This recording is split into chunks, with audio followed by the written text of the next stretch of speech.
नेताजी पालकर जे आहेत त्यांना पुढे आधीच पाठवलेलं होतं. या ठिकाणी एक छावणी टाकून ते थांबलेले होते, त्यांची वाट बघत होते.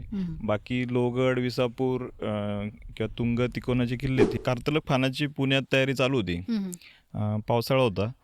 आंबा नदीमध्ये अनेक महापूर होऊन गेले आहेत, म्हणजे जांभूळपाडा वाहून गेलेला आहे, इतक्या नदीला पाणी असतं. त्यांच्याकडे मोठा शस्त्रसाठा होता, मौल्यवान वस्तू होत्या, सोनं चांदीची भांडी होती. या लढाईत वापरलेला गनिमी कावा हा इतर लढायांपेक्षा कसा वेगळा होता? विशेषतः 20,000 मुघल सैन्य एका अरुंद खिंडीमध्ये अडकवण्याचे नियोजन कसे केले होते? हा जो मागचा डोंगर दिसतोय कारमाळचा, हा डोंगर आणि खंडाळ्यापासून आलेली सरळ रांग आहे आणि इथं असं या ठिकाणी विजयस्तंभावर आज्ञापत्र, लढाईचा इतिहास आणि शिवरायांची प्रतिमा कोरण्यात आली आहे. तर ही माहिती संकलित करताना तुम्ही कोणत्या ऐतिहासिक संदर्भाचा आधार घेतला?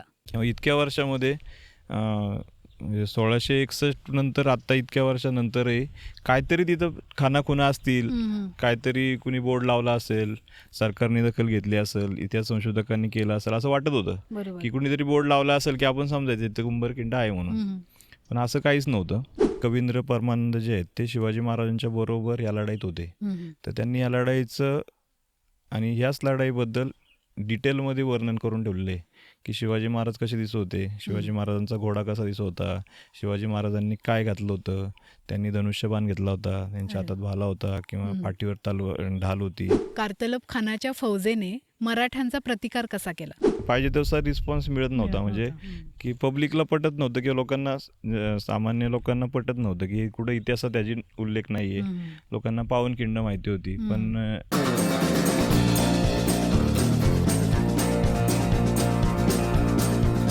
सह्याद्रीच्या दऱ्याखोऱ्यात अनेक युद्ध लढली गेली, पण एक लढाई अशी होती जिथे संख्याबळापेक्षा बुद्धिबळ श्रेष्ठ ठरलं. 20,000 मुघल सैन्य आणि अवघे 2,000 मावळे. एका बाजूला दिल्लीच्या सत्तेची मस्ती आणि दुसऱ्या बाजूला स्वराज्याचं गनिमी कावा तंत्र. तर आज आपण उलगडणार आहोत अशा या उंबरकिंडीच्या लढाईचा थरार. नमस्कार, मी प्रिया पाटील तुमचे आमच्या उहापो यूट्यूब चॅनेलवरती स्वागत करते. आजच्या भागात आपल्यासोबत असे व्यक्तिमत्व जोडले गेले आहे जे केवळ इतिहास वाचत नाहीत, तर ते जिवंत ठेवण्यासाठी अहोरात्र प्रयत्न करतात. शिवदुर्ग मित्र या प्रसिद्ध संस्थेचे सचिव श्री सुनील गायकवाड आज आपल्या पॉडकास्टमध्ये उपस्थित आहेत. केवळ दुर्ग संवर्धनच नव्हे, तर लोणावळा आणि आजूबाजूच्या परिसरातील हजारो ट्रेकर्सचे प्राण वाचवणाऱ्या रेस्क्यू टीमचे ते एक खंबीर नेतृत्व आहेत. चला तर मग सरांकडून जाणून घेऊया उंबरखिंडीच्या त्या अभूतपूर्व विजयाच्या पडद्यामागचा इतिहास आणि त्या ऐतिहासिक स्मारकाच्या निर्मितीचा थक्का करणारा प्रवास. नमस्कार सर, आमच्या उहापो यूट्यूब चॅनलवरती तुमचे खूप स्वागत आहे. नमस्कार सर, उंबरखिंडमध्ये विजयस्तंभाची स्थापना करावी असा विचार शिवदुर्ग मित्र संस्थेला कधी आणि कसा आला? 2000 साली साधारण शिवदुर्गचे मी स्वतः, नितेश कुटे, नितीन गायकवाड, किसन भाऊ बोरकर आणि एक नाशिकचे माझे मित्र होते सुमन जाधव, असे 5 जण आम्ही उंबरखिंड शोधायला निघालो. अच्छा. काही रेफरन्सेस होते त्याचे की माझ्या वडिलांनी एक पुस्तक छापलं होतं लोणावळा गाईड म्हणून, तर त्याच्यात उंबरखिंडीचा उल्लेख होता की आयने शिवाजीच्या मागच्या बाजूला असे काही उंबरखिंड आहे. तर आपण सहज उंबरखिंड बघून येऊ असं म्हणून आम्ही निघालो. लक्ष्मीपूजनाचा दिवस होता. अच्छा. आणि 2000 साली साधारण 25-26 वर्षापूर्वी. तर सकाळी आम्ही निघालो लवकरच की दुपारपर्यंत परत येऊ, तासाभराच्या अंतरावर आहे किंवा तास दीड तासाच्या अंतरावर असेल असं एक अंदाज त्या पुस्तकात लिहिलेला होता. त्या हिशोबाने आम्ही निघालो. पण आम्ही ड्यूसनोजपासून खाली उतरत कुरवंडे गावातून उतरत खाली आलो, पण कुठंच खिंडीसारखं काही दिसत नव्हतं. एक आयने शिवाजीच्या मागच्या बाजूला एक आंबेनाळ म्हणून एक हे आहे, वाट आहे, ती अरुंद आहे, ती तशी की तिथं लढाई झाली असावी असा एक अंदाज होता. पण एवढी मोठी फौज आणि ते तिथं अडवली असेल आणि असं काय वाटत नव्हतं. म्हणून आम्ही अजून खाली आलो. खाली खाली पायथ्याशी इथं ही जी आपण बसलोय ती आंबा नदी आहे. तिचंच पात्र म्हणजे त्याचा उगमच त्या खंडाळ्याच्या तिथून होतो आणि त्याच्या ह्याच्यातच चावणी गाव आहे. म्हणजे ते छावणी गाव होतं, त्याला आता चावणी म्हणतात. तर चावणी गावापर्यंत आलो. तिथून पुढे आलो पण असं खिंडीसारखं किंवा असं काही कुठं दिसत नव्हतं.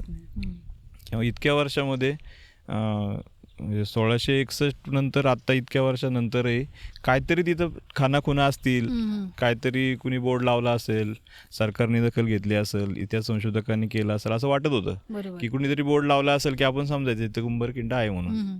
पण असं काहीच नव्हतं. मग आम्ही ह्या जागेच्या पेक्षाही पुढे गेलो आणि परत निराश होऊन मागे चाललो होतो. परत गावात गेलो. गावात काही वयस्कर लोकांशी संपर्क केला की असं काय ऐकून आहे का तुम्ही, लढाई झालेली आहे किंवा उंबरखिंड नावाने काय आहे का असं. तर कुणी अशी काही जास्त माहिती सांगितली नाही की नाही असं काय किंवा असं काही हे नव्हतं. पण बरेच तास 2 तासाच्या आमच्या चर्चेनंतर काही लोकांच्या ह्यातून आलं की एक शूटिंग झाली होती एका ठिकाणी. अच्छा. तर आम्ही म्हणलो मग ती जागा दाखवा. मग त्यांनी त्या शूटिंगचं वर्णन केलं की खूप लोक आली होती, काही घोड्यांवरती मोगलांच्या वेशात होती, काही शिवाजी महाराजांचं हे करून काही मावळ्यांच्या वेशात होती, काही सरदार होते. असं एक काहीतरी शूटिंगसारखं होतं. आम्ही म्हणलो ठीक आहे, ती जागा दाखवा. तर ती जी जागा होती ती ही जागा आहे की ज्या ठिकाणी आपण केलं. तर त्याच्या डिटेल्स आम्ही काढले तर त्यांनी सांगितलं कोणतरी दाढीवाले असे होते, त्यांनी सगळे अरेंजमेंट करत होते तिथं. मुख्य जे होते ते असे दाढीवाले, मोठी दाढीवाले होते कोणतरी. तर आम्ही इतिहासातली थोडी नावं सर्च केली की आप्पा परब असतील का, गोनी दांडेकर असतील का, किंवा बाबासाहेब पुरंदरे असतील का. आणि थोडं सर्च करता करता लक्षात आलं की बाबासाहेबांशी तर डायरेक्टली आमचा संपर्क होता. तर त्यांना विचारलं तर त्यांनी तर नाही सांगितलं की मी असं काही शूटिंग वगैरे काही नाही केलेली किंवा असं काही कार्यक्रम नाही घेतलेला कुठं. गोनीदा नव्हते त्यावेळेस, आप्पांशी संपर्क नाही झाला. पण अशी एक माहिती मिळाली की आयनेश शिवाजीचे कॅप्टन होते, मनोहर आवटी साहेब, MM आवटी म्हणतात त्यांना. तर त्यांनी एक कार्यक्रम असा घेतला होता की ऐतिहासिक किल्ले आणि ठिकाणं त्याचा कॅडेट्सनी जाऊन शोध घ्यायचा, त्याचे रूट मार्किंग करायचं आणि असा काहीतरी कार्यक्रम घेतला होता. तर त्या कार्यक्रमाच्या अंतर्गत त्यांनी ती सगळी लोक घेऊन आले होते आणि इथं एक असा एक प्रयोग केला होता. तर मग आम्ही त्यांना शोधायला लागलो की कोण आहे, की जागा निश्चित करण्यासाठी. तर त्यांचा ॲड्रेस वगैरे पण काही मिळत नव्हता. मग त्यांच्याच काही कर्मचारी त्यांच्याबरोबरच्या असणाऱ्यांकडून काहींकडून माहिती मिळत की ते फलटणला राहायला गेलेत. तर मग फलटणकडे पण जायचं ठरवलं. पण आता ही जी जागा होती, आम्ही असा विचार केला की ह्या जागेविषयी थोडं कन्फर्मेशन करावं. साहेबांना तर भेटता येईल आपल्याला. मग बाबासाहेबांशी, निनादजी बेडेकर यांच्याशी संपर्क केला. आणि हा जो मागचा डोंगर दिसतोय कारमाळचा, हा डोंगर आणि खंडाळ्यापासून आलेली सरळ रांग आहे आणि इथं असं या ठिकाणी असा एक कार्यक्रम साहेबांनी केला होता ना, आपण त्याच ठिकाणी उंबरखिंड म्हणून आपण असं काही बोर्ड लावू शकतो का किंवा लावला तर योग्य राहील का. तर बाबासाहेबांनी होकार दिला की जागा तर योग्य आहे, तुम्ही जे भौगोलिक जे सांगताय ते आता बरोबर दिसतंय. त्यांनी काही नकाशे पाहिले त्यांच्या विश्रामबाग वाड्याच्या ऑफिसमध्ये बसून आणि त्यांनी सांगितलं की ही जागा तर योग्य आहे. मग आम्ही थोडी तयारीला लागलो की लक्ष्मीपूजन म्हणजे नोव्हेंबर महिन्यामध्ये. ही साधारण कधीची गोष्ट आहे? हे 2000 साली, 2000 नोव्हेंबर. आणि लढाईची तारीख जी होती ती 2 फेब्रुवारी होती. म्हणजे 2 फेब्रुवारीला जर आपल्याला काहीतरी कार्यक्रम करायचा किंवा इथे एक बोर्ड लावायचा आहे तर दिवस खूप कमी होते, 2 महिनेच होते. मग आम्ही एक छोटा बोर्ड लावायचं ठरलं आणि एक ध्वजस्तंभ लावायचं ठरलं. जो माझ्या मागे जो दिसतोय तो जो पोल आणि आहे तो ध्वजस्तंभ आम्ही 2001 साली इथं आणून लावला. तर त्या स्तंभ लावून मग त्याच्यावरती एक पितळाची प्लेट करून लावली होती की इतिहास, की 2-3 ओळीतच त्याचा इतिहास लिहायचा. आणि म्हणजे तेवढंच डोक्यात होतं की असं काही मोठं नव्हतं की एवढं मोठं स्मारक करावं किंवा इथं खूप मोठी प्रसिद्धी मिळेल किंवा आपण खूप मोठं काय काम करतोय असं काही डोक्यात नव्हतं किंवा आपल्या हातून होऊन जाईल असंही नव्हतं. पण हेच काम करता करता 2001ला पहिला कार्यक्रम केला बरं. 2002ला परत आम्ही आलो. पहिल्या वर्षी ध्वज लावला गेला. दुसऱ्या वर्षी ह्या ठिकाणी एक बोर्ड लावला आपण. चावणी ह्याच्यामध्ये वरतून कुरवंडे गावात एक बोर्ड लावला. पाली फाट्यावर जिथून आपण आत आलो त्या ठिकाणी एक बोर्ड लावला. आणि इतर तिसऱ्या वर्षी पण ऐतिहासिक कार्यक्रम केले. असं करत होतो 2-3 वर्ष. पण तसं पाहिजे तसा रिस्पॉन्स मिळत नव्हता. म्हणजे की पब्लिकला पटत नव्हतं किंवा लोकांना, सामान्य लोकांना पटत नव्हतं की कुठं इतिहासात त्याची उल्लेख नाही आहे. लोकांना पावनखिंड माहिती होती, पण अशी ही कोणची खिंड काढली शाळेच्या ह्याच्यात नाही वाचलं किंवा नाही, असं पुस्तकामध्ये नव्हतं. तर असं हे कसं काय होईल? मग आम्ही 2004ला आम्ही ठरवलं की इथं कोणतरी इतिहासाच्या संदर्भातला कोणीतरी मोठा व्यक्ती आणून आपण थोडं याचा प्रचार प्रसार करावा की ह्या इतिहासाचा थोडा उजाळा होईल. आणि बाबासाहेब पुरंदरेंशी बोललो आणि त्यांनी होकार दाखवला की मी येईल. मग आता कार्यक्रम काहीतरी चांगला करावा, काहीतरी करावा. आणि पुढे भविष्यात तर आम्ही विचार केला की एक आपण भूमिपूजन करू, एक स्तंभ करणारे असं एक ठरवलं आणि भूमिपूजन करू. भूमिपूजन करून आपण मग पुढे आपण चालू. पण ह्या वर्षी तर बाबासाहेब येतील, थोडं लोकांपर्यंत पोहोचेल. बाबासाहेब काही बोलतील तर या जागेवर राहून बोलतील तरी थोडं लोकांना विश्वास बसेल की काहीतरी खरं आहे, मुलं करतात ते थोडंफार त्याला तथ्य आहे त्याच्यात. तर 2004ला बाबासाहेब इथं आले, भूमिपूजन झालं. बाकी खूप पांडुरंगजी बलकवडे आले होते, मिलिंदजी एकबोटे आले होते किंवा धर्मवीर आर्य होते. आजूबाजूच्या याच्यातले नगरपालिकेचे नगराध्यक्ष वगैरे खूप लोक होते. तर भव्य कार्यक्रम झाला. 2-3 हजार लोक जमली. आणि म्हणजे बाबासाहेब पण खूप खुश झाले की इतक्या जंगलामध्ये काहीतरी अशा एका ठिकाणाचं काहीतरी कार्यक्रम होतोय किंवा. आणि त्यांनी सांगितलंच होतं की असे सगळ्या ठिकाणी झाले पाहिजेत की ज्या ठिकाणी प्रत्यक्ष इतिहास घडलाय तिथं काहीतरी जर झालं तर ते आयुष्यभर लक्षात राहील लोकांच्या. म्हणजे पुस्तकातलं एक पान वाचण्यासारखं आहे. तुम्ही इथं आलं तर एक स्टोरी तुम्हाला कळून जाणार. तर त्यांना खूप ती भावली होती गोष्ट. आम्ही कार्यक्रम करून आमच्या डोक्यातून विषय निघून गेला की आमचा त्या दिवशीचा विषय संपला, आता डायरेक्ट पुढच्या वर्षी परत काय होईल ते. पण त्याच्यावर बाबासाहेब पुरंदरेंनी खूप फॉलोअप घेतला की मला बोलले आपण ते केलंय, मग त्याचं आर्किटेक्चर ड्रॉइंग, त्याचं काय बाकीच्या गोष्टी त्या काय केल्यात, कुठे केल्यात दाखवा. आणि ते सारखेच फॉलोअप घ्यायला लागले. त्यानंतर मग आम्ही त्याचं ड्रॉइंग करायला घेतलं. मी स्वतः ड्रॉइंग केले, 7-8 वेगवेगळे ड्रॉइंग केले. की नदी काठे तर आम्ही एक दीपमाळ केली, दीपमाळेसारखे करावं किंवा अजून वेगवेगळ्या प्रकारे काय काय स्मारक करता येईल असं केलं. आणि हा एक जो स्तंभ केला आहे त्याच्यावरती आपण एक करून त्याच्यावरती ढाल, तलवार, धनुष्यबाण, भाला असं अरेंज करून ह्याचं एक केलं होतं ड्रॉइंग. ते सगळी त्यांच्या समोर ठेवली. तर त्यांनाही हेच आवडलेलं होतं. पण त्यांनी आम्ही जे 4-5 जण गेलो होतो आम्हाला विचारलं तुम्हाला कुणाला काय काय आवडले सांगा, तुमचं मत काय. तर आमच्या सगळ्यांचं आम्हाला पण हे चांगलं वाटत होतं. म्हणून हे आवडलंय आम्हाला, मलाही तेच आवडलंय. पण तुम्ही का केलं हे पण सांगा मला, ह्याच्यावर हे का केलं असं. आम्ही सांगितलं की त्याच्यावरती महाराजांनी त्या लढाईत धनुष्यबाण वापरलाय किंवा या लढाईत सगळ्या धनुष्यबाणाचा वापर जास्त झालाय, भाल्याचा वापर झालाय, ढाल तलवार तर असतेच. तर हे सगळी शस्त्र अरेंज केली आहेत आपण आणि विजयाचे खून म्हणून आपण असं हे सगळं अरेंजमेंट केली. तर त्यामुळे असं आपण करायची इच्छा आहे. तर त्यांनाही ते खूप आवडलं आणि मग त्याला होकार दिला. 2005ला तरी आमचं काय फक्त डिझाईन आणि इथपर्यंतच आम्ही होतो. इथं काहीतरी करायचं. शिवदुर्गची स्थापना जरी 1980 झाली तरी आम्ही रजिस्ट्रेशन केलेलं नव्हतं. अच्छा. की जस्ट फिरणारे किंवा ग्रुप असं होतं की रजिस्ट्रेशन किंवा असंही नव्हतं केलेलं. पण उंबरखिंडीतलं स्मारक करायचं, मग त्याला कदाचित फंड लागू शकतो. मग फंड लागेल तर तुमचं रजिस्ट्रेशन पाहिजेत, तुमचे कागदपत्र पाहिजेत. म्हणून मग काही लोकांनी हे केलं की रजिस्ट्रेशन नाही, मग पैसे कसे देणार, पैसे असेल आम्ही खूप आणून दिले असते पैसे. मग आम्ही 2004चं रजिस्ट्रेशनला त्यामुळे झाल्यानंतर आम्ही टाकलं. 2005ला शिवदुर्गचं त्यामुळे ऑफिशियल रजिस्ट्रेशन झालं. आमची स्थापना जरी 80 सालची होती तरी पण ऑफिशियल रजिस्ट्रेशन 2005ला झालं. तिथून मग ह्या ड्रॉइंगवरती काम करायला लागलो की किती मोठं करायचं. तर सुरुवातीला 6-7 फुटाचंच छोटं करावं की जे आपल्या बजेटमध्ये असेल. कारण आम्ही हा छोटा एक खांब जेव्हा आम्ही आणला ना, तेव्हा तो तिथून आम्हाला लोणावळ्यातून पायी आणायला लागला. इथं एक रोड नव्हता, रस्ते नव्हते किंवा सगळी शेतं होती आणि फक्त पायवाट होती. आम्हाला एक सिमेंटची गोण आणायला इतका त्रास झाला होता की त्यामुळं असं वाटत होतं की एवढं सगळं करायचं तर खूप मोठी व्यवस्था लागेल आपल्याला. आणि आर्थिकही अशी कुणाची नव्हती की इतकं मोठं जाऊन इथं आपण स्वतःच्या खर्चाने बांधू शकू, असंही काही विषय नव्हता.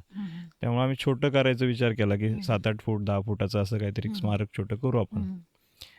आणि त्याच्यावरती तयारी चालू झाली आमची. मग त्या 2004च्या कार्यक्रमाला काही लोक जी आली होती त्यांनी लोणावळ्यातली होती. आमचे ॲडव्होकेट संजय वांद्रे असतील, त्यांचा ग्रुप होता. ॲडव्होकेट यादव सर होते, रवींद्र यादव सर. तर ह्यांनी या 2-3 वर्ष कार्यक्रमाला आम्हाला खूप मदत केलेली होती. तर त्यांनी थोडा त्यात पुढाकार घेतला की आम्ही ह्या स्मारकासाठी काहीतरी मदत जुळवू आपण आणि करू, पण चांगलं करू, भव्य करू, चांगलं करू. आणि मग ते स्मारकाचं काम थोडं मार्गी लागलं. संजय वांद्रे साहेबांनी ह्याचं जे घडाईचं जे होतं ते सगळं घडायचे मजुरी जे ते संजय वांद्रे साहेब म्हणले मी देईल. आठवड्याला त्याचं पेमेंट करायला लागायचं. जे घडवणारे लोक होते आणि खूप महाग असायचं, आत्ताही महागच असतं आणि त्यावेळी तसंच होतं. मुकुंद शाह साहेबांकडे एक पडलेला बंगला होता, त्याचे दगड होते, तर ते दगड सगळे जमा केले आम्ही. आणि त्यावेळी लोणावळ्यात मी जिथं राहायचो तिथं ते सगळे जमा होत गेले. ते टापकर येऊन रोज ते घडवायचे. बाबासाहेब येऊन घरी बसायला लागले. म्हणजे पूर्वी बाबासाहेब माझ्या घरी 80 सालापासून यायचे, पण घडायचं याचं काम जेव्हा चालू आलं तेव्हा ते बसून राहायचे. मी म्हणजे बाबासाहेब ते वाचते सारखं, मला तेच ऐकायचे दिवसभर, मला तेच ऐकायचं म्हणून ते बसून राहायचे. आणि त्या स्मारकाचं काम चालू आलं. राणावत साहेब होते, त्यांचं इथं कन्स्ट्रक्शनचं काम चालायचं, त्यांची गाडी यायची. तर ते आम्हाला स्मारकाचं कामाला ट्रक यायचे त्यांच्या, तर ट्रकनी माल पोचवण्यासाठी किंवा ह्याच्यासाठी त्यांची मदत व्हायची. तर म्हणजे प्रत्येकाची मदत झाली.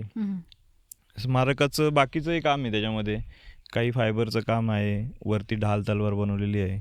तर काही कलाकार होते. तर समोरचं पॅनल आहे त्याच्यात लोणावळ्यातले आर्टिस्ट आहेत, वसंत केदारी सर आहेत, तर त्यांनी त्याचं काम केलेलं आहे. त्याच्याबरोबर आनंद गावडे सर, नितेश कुटे, मी किंवा असे काही जे आमच्या ग्रुपमधलेच लोक होते त्यांनी सगळ्यावर काम केलेलं आहे. नितेश कुटेंनी क्ले वर्कमध्ये बरंचसं वरचे ढाल तलवारी किंवा ह्याच्यामध्ये त्यांनी काम केलं. आणि आम्ही ते स्वतःच सगळं त्याचे क्ले वर्क केला, फायबर कास्टिंग काढलं. तर आम्हाला ते बजेटमध्ये आणायचं होतं सगळं, की ते कमीत कमी खर्चाच करायचं होतं. त्यामुळं सगळं तो हे करून हे स्मारक असं उभं राहिलं. सर्वांच्या मदतीने मिळून हे स्मारक उभं केलं गेलं. हो हो. मग हे स्मारक उभे करताना स्थानिक गावकरी आणि शिवभक्तांचं सहकार्य तुम्हाला कसं लाभलं? स्थानिक लोकांच्या सहकार्याशिवाय तुम्ही कुठलीच गोष्ट करू शकत नाही. खरंय. इथं जेव्हा आम्ही 2000 साली आलो त्याच वेळेस काही लोकांशी आमच्या ओळखी झाल्या की गावातले सरपंच असतील, गणपत चव्हाण म्हणून होते, बौड म्हणून एक होते, त्यांच्या घरातली लोक होती किंवा गावातली जी लोक होती त्यांनी खूप आम्हाला म्हणजे प्रेमाने आमचं स्वागत केलं की असं कोण काय करायला कधी आलं नव्हतं. जेव्हा आम्ही हा खांब आणला दुसऱ्या वर्षी, म्हणजे पहिला जो ध्वज लावला आम्ही, त्यावेळेस आम्ही सकाळी त्या दिवशी येणार होतो. म्हणजे 2 फेब्रुवारीच्या कार्यक्रमाच्या दिवशी 1 तारखेला येऊन तयारी आणि 31 तारखेला येऊन आम्ही हा स्तंभ लावणार होतो. 31 तारखेला पूर्ण गाव ढोल वगैरे घेऊन आमचे घेऊन गावात वाट बघत होते. आम्ही खांब घेऊन खाली आलो, त्यांनी बैलगाडीत तो खांब घेतला, त्याची मिरवणूक काढून त्यांनी इथपर्यंत आणला तो, आणि सगळं गाव इथं येऊन आम्ही तो स्तंभ लावला. म्हणजे इतका मोठा पाठिंबा त्यांनी दिला. आणि मग ह्या नंतरच्या कामात दरवर्षी ॲक्च्युली कार्यक्रम इथं करून आम्ही जेवणाचा कार्यक्रम गावातच करायचो. तर गावातलेच लोक सगळं करायचे. म्हणजे आम्ही स्वयंपाक बनवणार, सगळ्यांना जेवायला वाढणार, आणि म्हणजे तो उत्सव म्हणूनच असायचा. मग त्या गावाच्या ह्याच्यामध्ये पूर्ण वेळ त्यांचं ह्या स्मारकासाठी. आणि आत्ता 25 वर्ष जे काही सांभाळलं आहे हा स्तंभ, हा गावकऱ्यांनी सांभाळलेला आहे. त्यामुळे त्यांचं पूर्ण सहकार्य आम्हाला या स्तंभाचे लाभलं. खूपच छान. विजयस्तंभावर आज्ञापत्र, लढाईचा इतिहास आणि शिवराय यांची प्रतिमा कोरण्यात आली आहे. तर ही माहिती संकलित करताना तुम्ही कोणत्या ऐतिहासिक संदर्भाचा आधार घेतला? शिवाजी महाराजांच्या जीवनामध्ये अनेक लढाई झाल्या, पण ह्या लढाईचं वैशिष्ट्य म्हणजे ज्यांनी शिवभारत लिहिलं, की ज्याला आपण इतिहासाचा म्हणजे शिवाजी महाराजांच्या इतिहासाचा मूळ आपण आधार म्हणतो, ते शिवभारत जे आहे ते कवींद्र परमानंद जे आहेत ते शिवाजी महाराजांच्या बरोबर या लढाईत होते. तर त्यांनी या लढाईचं आणि ह्याच लढाईबद्दल डिटेलमध्ये वर्णन करून ठेवलेलं आहे, की शिवाजी महाराज कसे दिसत होते, शिवाजी महाराजांचा घोडा कसा दिसत होता, शिवाजी महाराजांनी काय घातलं होतं, त्यांनी धनुष्यबाण घेतला होता, त्यांच्या हातात भाला होता किंवा पाठीवर ढाल होती, ह्याचं डिटेलमध्ये वर्णन आहे. संपूर्ण वर्णन आणि केलं त्या होतं. संपूर्ण वर्णनानुसार आणि ते वेगळं वर्णन आहे, म्हणजे बाकी वेळेस आपण जे जिरेटोप घालून जे महाराज बघतो त्यापेक्षा हे इतकं डिटेल वर्णन शिवाजी महाराजांचं कुठल्याच लढाईचं नाहीये. तर त्या याने आम्ही त्या म्हणजे त्याच्याच आधारे जो समोरचा जो पॅनल केलेला आहे, म्युरल जे आहे ते तसं केलेलं आहे, की शिवाजी महाराज साधारण राणा प्रतापांसारखी लढाईचा त्यांचा टोप आहे, नंतर चिलखत घातलेलं आहे, त्यात खूप डिटेलमध्ये वर्णन आहे. त्यामुळं तशा प्रकारे तो करायचा प्रयत्न केलेला आहे. किंवा त्यात धनुष्यबाण वापरलेलं आहे, त्यांनी स्वतः लिहिलेलं आहे की त्यांच्या खांद्यावरती धनुष्यबाण होता. तर तशा प्रकारचं ते आपण चित्र करायचा प्रयत्न केलेला आहे. महाराजांचं आज्ञापत्र किंवा बाकीचे आहेत, की बाबासाहेबांचं शिवचरित्र असेल किंवा मुख्य शिवभारत एक संदर्भ आहेच आहे. बाबासाहेबांचे जे पुस्तकं आहेत त्याच्यामध्ये मिळतो, किंवा हरे सरांचं किंवा वासी बेंद्रे सरांच्या ह्याच्यामधून आज्ञापत्र किंवा याचे संदर्भ आपल्याला मिळून जातात. हे स्मारक आता जंगलात असल्यामुळं आपण त्या आज्ञापत्रातला झाडांविषयी जंगलांविषयीचा जो भाग होता तो आपण घेतला, की इथलं जी लोक येतील त्यांना कमीत कमी महाराजांविषयी जंगलाविषयी किंवा झाडांविषयी त्यांचं काय मत होतं त्यात आपण लिहिलेलं आहे. त्यामध्ये की कुठली झाडं लावावी, आंबा, चिंच, फणस ही झाडं लावावी. आरमाराचं शिवाजी महाराजांचं काम चाललेलं होतं, त्यामुळे झाडं वृक्ष तोड होत होती, पण महाराजांनी त्याच्याबद्दल त्याचे हे लिहिलेले आहेत की कुठली झाडं तोडू नये किंवा तोडताना मालकाला विचारावं, न विचारता काय करू नये. अशा ज्या गोष्टी होत्या की ह्या आपण सर्वसामान्य ह्याच्यामध्ये नसतात, तर त्यासाठी आपण त्या ह्याच्यावरती त्या आज्ञापत्रात घेण्याचा प्रयत्न केलेला आहे. आणि इतिहास जो आहे तो इतिहासाला बाकी सगळ्या याचा संदर्भ आहेच आहे, की शिवभारत आणि बाबासाहेबांचा, त्यातून आपण तो घेतलेला आहे. स्मारकाची उंची 12.5 मीटर आहे. नदीपात्राजवळ खिंडीच्या मध्यभागी हे स्मारक उभे केले आहे. तर हे बांधताना तांत्रिकदृष्ट्या तुम्हाला कोणती आव्हाने आली? जे स्मारक आहे ते आता आंबा नदीमध्ये आहे. आंबा नदीमध्ये अनेक महापूर होऊन गेले आहेत, म्हणजे जांभूळपाडा वाहून गेलेला आहे, इतकं या नदीला पाणी असतं. सध्या आपण त्या नदीच्या याच्यातच बसलेलो आहोत. ह्या नदीच्या ह्याच्यातून 30-30 फुटाचे उंच झाडं वाहून गेलेली आम्ही पाहिलेली आहेत. तर त्यामुळे ते करताना आपण हे जे स्मारक केलंय त्याच्या खालचा जो 11x11चा चौतारा दिसतोय त्याच्या खाली पूर्ण खडक फोडून त्याच्यामध्ये 6 फूट खाली करून त्याला RCC जे असतात ते टाकून आपण त्याच्या पूर्ण वरपर्यंत त्याला आपण RCC 2x2चा पिलर घेतलेला आहे. त्याची जी दिशा घेतलेली आहे ती आपण ह्या दिशेने आपण आत येतो म्हणून त्याची तशी नाही घेतलेली, तर पाण्याला दिशा देण्यासाठी आपण त्याला तिरपा तो स्तंभ घेतलेला आहे. आपल्याला सरळही करता आला असता, की फ्लो त्याला थोडा येण्यासाठी आपण तो तिरपा घेतलेला आहे. तर तो तसा आपण केलेला आहे. आणि ह्या बाजूला न घेता त्या बाजूला का नाही केला असंही काही लोकांचं म्हणणं असेल, पण पावसाळ्यात जेव्हा पाणी असतं ना तर तिकडच्या बाजूपेक्षा ही बाजू थोडी उंच आहे. ते गावकऱ्यांच्या आणि बाकीच्यांच्या आणि की आम्ही अंदाज घेऊन की या बाजूला थोडी उंच असल्यामुळे तो या बाजूला घेतलेला आहे. तर तसं थोडा विचार करून ह्याचं खाली कन्स्ट्रक्शन करताना विचार केला. आपण या RCC मध्ये जर ध्वज लावला नुसता आणि एकच तीर असेल तो आणि तो जर हालत राहिला तरी ते क्रॅक होईल. त्याला वरती थर्स्ट बेरिंग केलेली आहे, त्याच्यावरती पाईपमध्ये पाईप येतो आणि त्याला वरती स्लॉट देऊन त्याच्यात 21 बॉल्स टाकलेले आहेत. तर त्यामुळे तो वरचा ध्वज येतो फिरता राहतो. तो फिरल्यामुळं खाली त्याला कुठलाही धोका होत नाही. म्हणजे आता 7 मध्ये त्याचं उद्घाटन झालं आणि आता एवढ्या वर्षात म्हणजे 15-16 वर्षामध्ये पण त्याच्यात कुठलाही त्याला क्रॅक किंवा कुठेच काय आलेलं दिसत नाहीये. तसा आपण सगळ्याचा विचार केलेला आहे त्यावेळेस. स्मारकाबद्दल तर आपण जाणून घेतलंच, तर आता उंबरखिंडीच्या लढाईबद्दल थोडी आम्हाला माहिती द्या. तर कारतलब खानाला शिवाजी महाराजांवर हल्ला करण्यासाठी कोणी पाठवलं होतं? औरंगजेबाचा मामा शाहिस्ते खान तो पुण्यात आला. पुण्यात चाक्कनचा किल्ला त्यांनी घेतला आणि चाक्कनचा किल्ला घेतल्यानंतर त्याच्या डोक्यात काही मनसुबे चालू आले की आपण कोकणात जाऊन चौल बंदर किंवा भिवंडी, कल्याण, किंवा नागोठणे बंदर जिंकायला पाहिजे. आणि मग त्यांनी त्याच्यासाठी कोण माणूस असेल, त्यांनी कारतलब खानाची निवड केली. उझबेक कारतलब खान म्हणून जो सरदार होता, त्याचं प्रचंड म्हणजे शूर होता तो. त्यांनी नुकताच परांडाचा किल्ला जिंकला होता. म्हणजे काही न करता परांडाचा किल्ला त्यांनी एकही रक्ताचा थेंब न सांडता परांडाचा किल्ला जिंकला, अशी त्याची ख्याती होती. तर त्यांनी शाहिस्ते खानांनी त्याच्यावरती नेमणूक केली की तुम्ही हे शिवाजी महाराजांवर असं नाही, पण शिवाजी महाराजांच्या स्वराज्यावर, की मी इथं 1.25 लाख सैन्य घेऊन बसलेलोच आहे, तर तू त्यातलं काही सैन्य घेऊन कोकणात जा, आणि म्हणजे तो शेवटचा भाग इकडचा, तू त्या टोकते ते जिंक आणि हे जिंक, तर मधला सगळा भाग आपलाच होऊन जाईल, असं त्याचा उद्देश होता. मग त्याच्याबरोबर त्यांनी त्यांना सरदार दिले, काही माणसं जोडून दिली. तर अमरसिंह म्हणून आहेत, एक चव्हाण म्हणून आहेत, किंवा जाधवराव म्हणून आहेत, मित्रसेन कच्छप, नंतर सर्जेराव गाडे म्हणून आहेत, किंवा जसवंत सिंग कोकाटे म्हणून आहेत. असे काही नामवंत सरदार होते. आणि एक स्त्री सरदार त्यांच्याबरोबर दिली, ती विदर्भातली आहे, उदाराम देशमुखांची पत्नी, जिला सावित्रीबाई देशमुख म्हणतात, किंवा औरंगजेबाने तिला स्वतः रायबागन किंवा पंडिता रायबागन अशी त्याला पदवी दिलेली होती. अशी एक स्त्री सरदार, तिला 5,000ची तिची मनसब होती, म्हणजे तिच्याकडे 5,000च होतं. अशी सरदार तिला जोडून दिली आणि त्यांनी कोकण काबीज करण्यासाठी कारतलब खानाला म्हणजे कारतलब खानाची नेमणूक केली. जसं कारतलब खानाची पुण्यात तयारी चालू होती, पावसाळा होता, तो पाऊस उघडण्याची वाट बघत होता की आपल्याला कोकण मोहीम करायची, त्याची अरेंजमेंट चालली होती. पण तसेच राजगडावरती शिवाजी महाराजांना पण ह्या बातम्या जात होत्या की असं काहीतरी एक सैन्य आहे ते, जे आता ऑलरेडी आपला चाकणचा संग्रामदुर्ग तर जिंकलाय त्यांनी, आणि आता काय करायचं. महाराजांचे त्यांच्या सैन्यावर लक्ष होतं की काय तिथं करतील, ते कुठं हालचाल करतील. म्हणजे गुप्तहेरांकडून हे माहिती येत होत्या.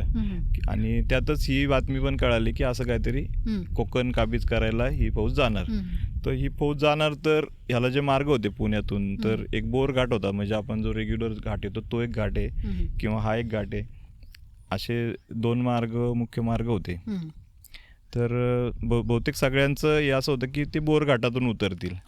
महाराजांनी दोन्ही दिशेला हे केलं होतं, उंबरखिंडीच्या मार्गाने ते खाली उतरणार, म्हणजे वडगावमधून त्यांनी मार्ग बदलून लोहगड आणि याच्यामधून तुंग किल्ल्याच्या मधून तुंगाऱ्यांतून जातील, असं एक मार्ग तयार करून त्यांनी ह्या बाजूला ते उतरले. तर जी म्हणजे रचना आहे सगळी, की हा घाटमार्ग हा रेग्युलर याच्यातला नव्हता, वाट खालच्या इतक्या मळलेल्या नव्हत्या, किंवा इतकं मोठं सैन्य खाली घेऊन यायचं आणि मग त्याच्यावरती हे ते महाराजांना तांत्रिकदृष्ट्या सोपं होतं की सह्याद्रीच्या साथीने आपण ह्यांना सहज आपण नमवू शकतो. कारतलब खान हा एक अनुभवी सरदार होता, तरीही त्याने उंबरखिंडीसारख्या धोकादायक वाटेने जाण्याचा धोका का पत्करला? त्याचा अति आत्मविश्वास त्याला नडला का? हो, त्याचा आत्मविश्वास त्याला होताच की त्यांनी बऱ्याचशा लढाई जिंकलेल्या होत्या. औरंगजेबाकडे त्याचे म्हणजे वडिलांपासून ते चाकरी करतच होते, आणि इतक्या सैन्याचा, आणि शाहिस्ते खानाने त्याच्यावर जो विश्वास दाखवला की त्यांना वाटलं होतं की मी हे सहज करू शकतो, त्या ह्याच्यात ते खाली उतरले. आणि पण आत्मविश्वास होता, पण महाराजांचं नियोजन सुद्धा होतं त्याच्यावरती की त्यांना रोखण्यासाठी आणि इतर व्यवस्था केलेल्या होत्या. तर त्या व्यवस्थांमुळं तो इथं फसला गेला. तर महाराजांनी त्याचं नियोजन कसं केलं होतं की नेताजी पालकर जे आहेत त्यांना पुढे आधीच पाठवलेलं होतं, या ठिकाणी एक छावणी टाकून ते थांबलेले होते, त्यांची वाट बघत होते. बाकी लोहगड, विसापूर किंवा तुंग तिकोनाचे किल्ले हे ऑलरेडी स्वराज्यातच होते, त्यावरती सगळं आपलं सैन्य होतं. पण त्यांना सगळ्यांना सूचना होत्या की तुम्ही काही हालचाल करायची नाहीये, हे सैन्य जाऊन द्यायचंय, याला सैन्य खाली जोपर्यंत घाटातून उतरत नाही तोपर्यंत कुणी काही करायचं नाहीये. आणि खाली केल्यानंतर जेव्हा म्हणजे हे होईल, ते पूर्ण सैन्य खाली येईल, त्यानंतरच त्यांच्यावर हल्ला होईल, आणि मग ते कुठं जाऊ शकत नाही, मागे पुढे जाऊ शकणार नाही.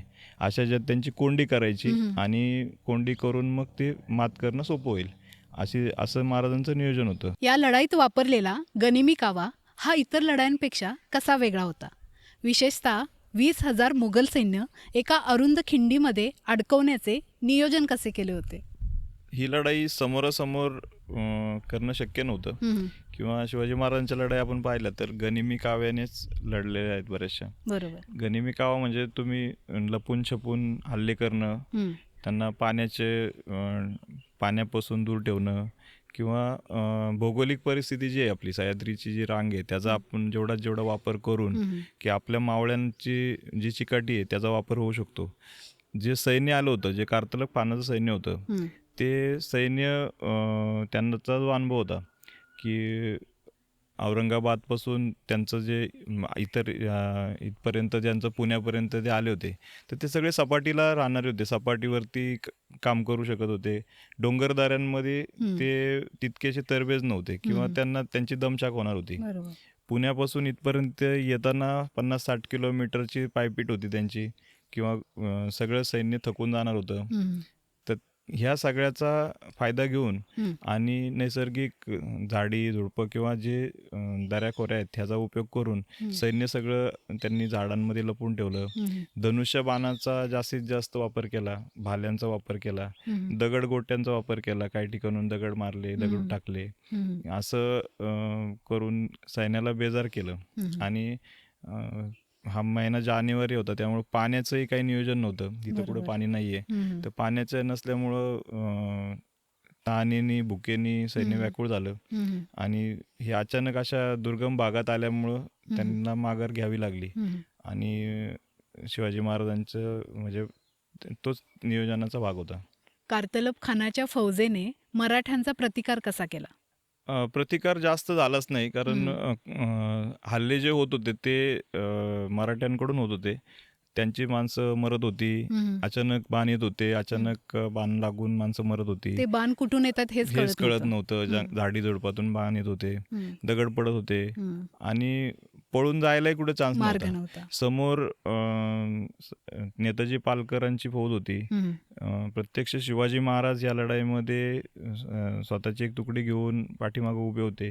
त्यामुळं जेव्हा ही गोष्ट कळली की शिवाजी महाराज स्वतः आलेले आहेत, यानंतरच त्यांची स्वतःची एक दहशत होती की त्या दहशतीमुळे सैन्याचं आधीच कुठे जाऊन कुठे नको असं आलं. आणि अचानक व्हायला लागल्यामुळं मग त्यांच्यातलेच श्री सरदार जे होत्या रायबागन यांनी त्यांना सल्ला दिला की तुम्ही चुकीच्या मार्गात आलेत, चुकीच्या माणसाच्या विरुद्ध तुम्ही हे पाऊल उचललंय आणि जागा चुकीची आहे, तर तुम्ही माघार घ्या. तर तुम्हाला महाराज नक्की धर्मवाट देतील आणि तुम्हाला माफ करतील, असं म्हणून त्यांचं मनोधैर्य पण हळूहळू खचायला लागलं. कार्तलब खान काय मान्य करत नव्हता. कार्तलब खान तरी लढाईच्या ह्याच्यात होता, पण काही वेळानंतर त्याच्या लक्षात आलं की आपण माघार घेण्याशिवाय आपल्याला पर्याय नाही. या लढाईत महाराजांनी शत्रूला मारण्याऐवजी शत्रूला शरण येण्यास भाग पाडले आणि त्यांच्याकडून खंडणी घेतली. तर यामागे महाराजांचा कोणता राजकीय हेतू होता? समोरासमोर युद्ध करणं किंवा हे तर शक्य नव्हतं, किंवा आपले सैन्य किती लपून बसले आहेत. आता आपण आकडे जे येतात 20,000 ते 30,000 सैन्य मोगल सैन्यांचं होतं, किंवा महाराजांची फौज 1,500 ते 2,000 होती. पण समोरासमोर जर हीच लढाई झाली असती किंवा प्रतिकार करत बसलो असतो तर खूप काळ आपला निभाव लागला नसता. तर जर समोरचा माणूस माघार घेतोय आणि त्याला जर करून जर आपल्याला सगळं मिळणार असेल तर सगळ्यात सोपा मार्ग तोच होता की आपण करून ह्या सगळी संपत्ती घ्यावी. त्यांच्याकडे मोठा शस्त्रसाठा होता, मौल्यवान वस्तू होत्या, सोनं चांदीची भांडी होती. जे साहित्य त्यांनी जे प्लॅनिंग केलं असेल की पुढचे 4-5 महिने आपल्याला जे सगळं साहित्य लागणार आहे तेवढे आर्थिक त्यांच्याकडे सगळं होतं, ते सगळं काढून घेतलं. त्यांचे हत्ती घोडे सगळं काढून घेतलं आणि त्यांना निशस्त्र इथून पाठवून दिलं. आजचे तरुण गड किल्ल्यांकडे केवळ फिरण्याच्या दृष्टिकोनातून पाहतात. तर त्यांच्या मनात इतिहासाबद्दल आदर निर्माण करण्यासाठी आपण काय करू शकतो, किंवा अशा ऐतिहासिक स्मारकांचे संवर्धन करण्यासाठी आपण कोणत्या प्रकारे योगदान देऊ शकतो?